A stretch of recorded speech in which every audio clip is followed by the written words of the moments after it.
మన జీవితంలో మనం తరచుగా నిజాయితీగా కష్టపడి పనిచేస్తూ మన విలువలకి కట్టుబడి ఉంటాం. కానీ ఒక్కో క్షణం స్వార్థం, ఒక్క చిన్న ఆలోచన మన జీవితాన్నే మార్చేస్తుంది. మీరు ఎప్పుడైనా ఆలోచించారా? మీరు తీసుకునే ఒక్క నిర్ణయం మీ సక్సెస్ వరకు మిమ్మల్ని తీసుకెళ్లగలవు. లేదా మిమ్మల్ని శాశ్వతంగా మీ సక్సెస్ నుంచి దూరం చేయొచ్చు. ఈరోజు కథ మీరు జాగ్రత్తగా వినాలి. ఎందుకంటే ఇందులో ప్రతి క్షణం మన ఆలోచనలను మనం నియంత్రించుకోకపోతే ఒక నిజాయితీ పరుడు కూడా ఎలా తప్పుడు వాడవుతాడో బోధిస్తుంది. చాలా సంవత్సరాల క్రితం ఒక చిన్న పట్టణంలో జాక్ అనే కుర్రవాడు ఉండేవాడు. అతని జీవితం కష్టాలు, బాధలతో నిండిపోయింది. ప్రతిరోజు తన పని కోసం బయటికెళ్లి ఏ పని దొరికితే ఆ పని చేసి డబ్బు సంపాదించి ఇంటికొచ్చేవాడు. ఒకరోజు రోజంతా తిరిగినా ఎలాంటి పని దొరకదు. జాక్ భారమైన మనసుతో ఇంటికి వెళ్తున్నాడు. అప్పుడే అతన్ని వెనక నుంచి ఎవరో పిలిచారు. ఇక్కడ ఎవరైనా నాకు ఏదైనా మోయడానికి సహాయం చేయగలరా అని పిలవడం వినిపించింది. జాక్ వెనక్కి తిరిగి చూశాడు. అక్కడ ఓ వృద్ధుడు నిలబడున్నాడు. ఆ వృద్ధుడి దగ్గర 3 పెద్ద బరువైన సంచులున్నాయి. జాక్ అవును, నేను సహాయం చేయగలను అన్నాడు. ఆ వృద్ధుడు, నేను పక్క గ్రామానికి వెళ్ళాలి. అది కొంచెం దూరం. ఈ 2 సంచులు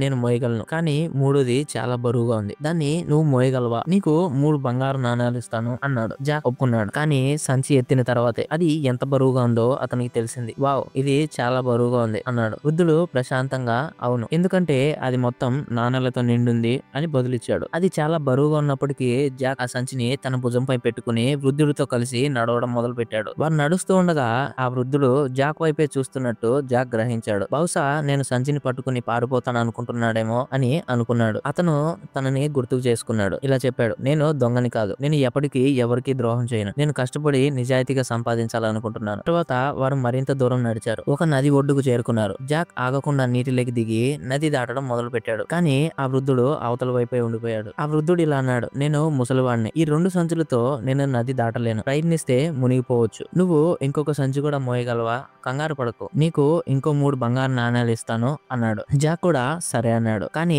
అతని నుంచి తీసుకోవడానికి చేయి చాచగానే వృద్ధుడు అతన్ని ఆపాడు. పారిపోనని నాకు మాట ఇవ్వు. జాక్ ఆశ్చర్యపోయి, నేనెందుకు పారిపోతాను అన్నాడు. ఆ వృద్ధుడు, ఈ రోజుల్లో మనుషుల్ని నమ్మడం చాలా కష్టం అన్నాడు. జాక్ ఇప్పుడు కొంచెం చిరాకు పడ్డాడు. నేను దొంగలాగా కనిపిస్తున్నానా అని అన్నాడు. నేను డబ్బు కోసం మోసం చేయను. నాకు సంచి ఇవ్వు. అతను రెండో సంచిని తీసుకుని నదిని దాటాడు. వెండి నాణేలు కూడా అతని విలువల నుంచి అతన్ని పక్కకు జరపలేకపోయాయి. ఆ తర్వాత వారొక కొండ దగ్గరికి చేరుకున్నారు. జాక్ నెమ్మదిగా ఎక్కడం మొదలు పెట్టాడు. కానీ వృద్ధుడు అక్కడే ఆగిపోయాడు. ఆ వృద్ధుడు జాక్ ని పిలిచాడు. ఈ సంచి మోస్తూ నేను ఎక్కలేనన్నాడు. కానీ ఈ సంచిలో బంగారు నాణేలు ఉన్నాయి. నువ్వు పారిపోతే నిన్ను నేను పట్టుకోలేను అన్నాడు. ఇప్పుడు జాక్ కొంచెం విసుగు చెందాడు. నేను ఇప్పటికే చెప్పాను, నేను అలాంటి వాడిని కాదు. నేను నిజాయితీ పరుణ్ణి. నేను ఒక చిన్న రుణ కంపెనీలో పనిచేసేవాడిని. నేను రికార్డులు చూసుకునేవాడిని. కానీ వాళ్ళందరూ క్లయింట్ రుణం గురించి అబద్ధం చెప్పమని అడిగేవారు. అందుకే ఆ ఉద్యోగం మానేశాను. వృద్ధుడు ఇంకా నమ్మట్లేదు. కానీ చివరకు అతను, నువ్వు నిజం చెప్తున్నావో లేదో నాకు తెలియదు. కానీ ఇదిగో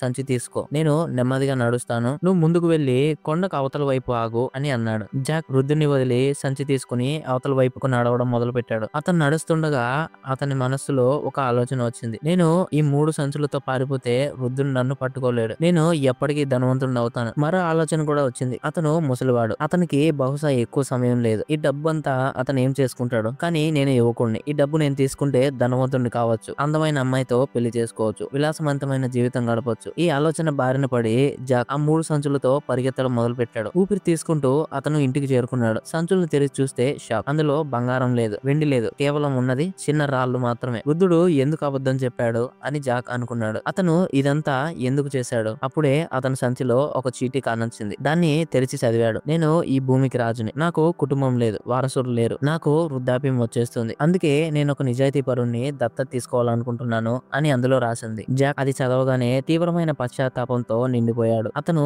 తన జీవితం అంతా నిజాయితీగా ఉన్నాడు. అతను ఎవరిని మోసం చేయలేదు. కానీ ఒక చిన్న స్వార్థపూరిత ఆలోచన అన్నిటిని మార్చేసింది. అతను తన మనస్సుని ఒక్క క్షణం పాటు నియంత్రించుకుని ఉంటే అతను ఆ దేశానికి రాజు కాగలిగేవాడు. కానీ ఒక్క క్షణం బలహీనమైన అతని జీవితంలో అతి పెద్ద అవకాశాన్ని కోల్పోయేలా చేసింది. ఈ కథ మన ఆలోచనలు ఎంత శక్తివంతమైనవో అని మనకు బోధిస్తుంది. జాక్ నిజంగా నిజాయితీపరుడే. కానీ ఒక్క క్షణం స్వార్థపూరిత ఆలోచన తన విలువలకి పూర్తి వ్యతిరేకంగా ఏదో చేసేలా చేసింది. నేను పారిపోతే వృద్ధుడు నన్ను పట్టుకోలేరు అనే ఆలోచన వచ్చింది. అది అక్కడితో ఆగిపోయి ఉండొచ్చు. కానీ అది ఆగలేదు. అది నేను ధనవంతుడిని అవుతాను, గొప్ప జీవితం గడుపుతాను, అందమైన అమ్మాయిని పెళ్లి చేసుకుంటాను ఇలా మారింది. ఈ ఆలోచనలు అతన్ని తప్పుదారి పట్టించాయి. ప్రతి పని ఒక ఆలోచనతో మొదలవుతుంది. ఆలోచన మాటలుగా మారుతుంది. మాటలు పనులుగా మారతాయి. పనులు అలవాటుగా మారతాయి. మరి ఆ అలవాట్లే మన భవిష్యత్తును రూపొందిస్తాయి. కాబట్టి మనం ప్రతి ప్రతికూల ఫలితం నుంచి మనల్ని మనం రక్షించుకోవాలంటే మనం మన ఆలోచనలను జాగ్రత్తగా చూసుకోవాలి. నిజాయితీ మరియు సానుకూల ఆలోచనలే మనల్ని ఒక మంచి మరింత అందమైన జీవితం వైపుకి నడిపిస్తాయి. మన ఆలోచనలు ఒక విత్తనం లాంటివి. మనతో పాటు అవి కూడా పెరుగుతాయి. కాబట్టి ఆ విత్తనాలను శాంతి, సానుకూలత మరియు నిజాయితీతో నిండి ఉండేలా చూసుకుందాం. ఈ కథ మరింత మందికి చేరాలని మీరు భావిస్తే ప్లీజ్ ఈ వీడియోని లైక్ చేసి మీ ఫ్రెండ్స్ కూడా షేర్ చేయండి. అంతేకాక మన ఛానల్ ని సబ్స్క్రైబ్ చేసుకోండి. ఇలాంటి ఒక మోటివేషనల్ ఇన్స్పైరింగ్ స్టోరీస్ తో మళ్ళీ మీ ముందుకు వస్తాను. అప్పటి వరకు stay tune with inspire catch.